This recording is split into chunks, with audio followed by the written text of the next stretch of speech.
राष्ट्रवादी काँग्रेस शरदचंद्र पवार पक्षाने आज आपला जाहीरनामा प्रसिद्ध केला। लोकसभा निवडणुकीच्या पार्श्वभूमीवर शरद पवारांनी महाराष्ट्रातील जनतेला काय आश्वासने दिली आहेत, जाहीरनाम्यातून कोणते मुद्दे मांडण्यात आलेत, हेच आपण या व्हिडिओमधून पाहूया।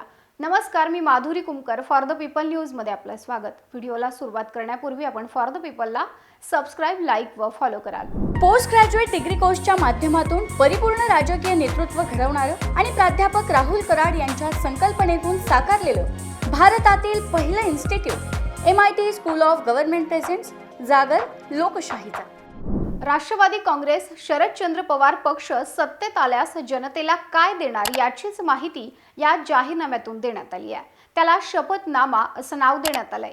या शपथनाम्यातून घरगुती वापराचा गॅस, शासकीय नोकऱ्या, महिलांना नोकऱ्यांमध्ये आरक्षण या संदर्भात काही महत्त्वाच्या घोषणा करण्यात आल्यात।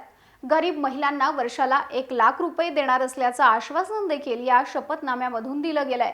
महिला आणि मुली, शेतकरी, कामगार, दिव्यांग, तृतीयपंथी, नागरी विकास, आरोग्य, पर्यावरण, पर्यटन, राष्ट्रीय सुरक्षा हे मुद्दे यामध्ये घेण्यात आलेत। यासह आणखी काय आश्वासनं देण्यात आली आहेत ती आपण ग्राफिकच्या माध्यमातून पाहूयात। स्वयंपाकाच्या गॅसच्या किमती कमी करून त्या 500 रुपयांवरती आणल्या जाणार। पेट्रोल आणि डिझेलवरील कराची फेररचना महागाई रोखण्यासाठी प्रयत्न केला जाईल। केंद्राकडील 30 लाख रिक्त जागांवरती भरती करण्याचा आग्रह धरला जाईल। महिलांना शासकीय नोकऱ्या याच्यामध्ये 50% आरक्षण दिलं जाईल। GSTला मानवी चेहरा देण्याचा प्रयत्न केला जाईल। तर शेतकऱ्यांच्या शेतमालाला किमान आधारभूत किंमत दिली जाईल। शासकीय सेवेतील कंत्राटी कामगार पद्धत बंद केली जाईल असं या जाहीरनाम्यामध्ये सांगण्यात आलेलं आहे। जातीनिहाय जनगणना करण्यासाठी आग्रह करणार असल्याचं सुद्धा जाहीरनाम्यामध्ये नमूद करण्यात आलंय। आरक्षणावरची 50% मर्यादा हटवण्यासाठी प्रयत्न करणार असल्याचंही जाहीरनाम्यात म्हटलंय। तर खासगी कॉलेजमध्ये आरक्षण ठेवण्याचं काम करणार असंही म्हटलेलं आहे। तर ज्येष्ठ नागरिकांसाठी आयोगाची स्थापना करणार असल्याचंही आश्वासन या जाहीरनाम्यातून देण्यात आलंय।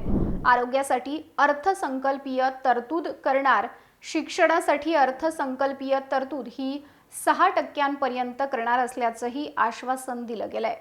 शेती आणि शैक्षणिक वस्तूंवर 0% GST आणणार असंही आश्वासन या जाहीरनाम्यामधून देण्यात आलेलं आहे। तर खासगीकरणावरती मर्यादा आणू असं सुद्धा जाहीरनाम्यामध्ये म्हटलंय आणि अग्निवीर योजना आम्ही बंद करणार असंही आश्वासन राष्ट्रवादी शरदचंद्र पवार पक्षाकडून देण्यात आलंय। वन नेशन आणि वन इलेक्शन चर्चा करणे आता योग्य नाही, आधी आहेत त्या इलेक्शन यंत्रणा सक्षम करू असं सुद्धा या जाहीरनाम्यातून म्हटलेलं आहे। तर प्रत्येक गरीब महिलेला वार्षिक 1 लाख रुपये देऊ असंही आश्वासन देण्यात आलंय आणि अंगणवाडी कर्मचाऱ्यांची संख्या वाढवू असंही आश्वासन या जाहीरनाम्यामधून दिलं गेलंय। सैन्य आणि क्रीडा क्षेत्रात करिअर करायचे?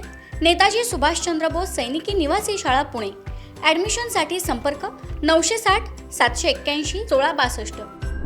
शेतकऱ्यांच्या अडचणींवर काम करण्यासाठी स्वतंत्र आयोग निर्माण केला जाईल। त्यामध्ये सरकारचा राजकीय हस्तक्षेप नसेल।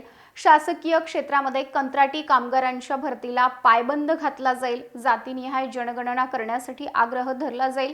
50% आरक्षणाची अट दूर करण्याचा आम्ही प्रयत्न करू।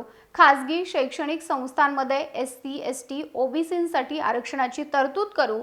अल्पसंख्याकांसाठी सच्चर आयोगाच्या शिफारसी लागू करण्याचं काम करू। शेती आणि शैक्षणिक वस्तूंवरती 0 GST केला जाईल आणि अग्निवीर योजना रद्द करण्यासाठी काम होईल असं राष्ट्रवादी काँग्रेस शरदचंद्र पवार पक्षाकडून सांगण्यात आलेलं आहे। जाहीरनाम्यामध्ये या सगळ्या गोष्टी नमूद करण्यात आलेल्या आहेत।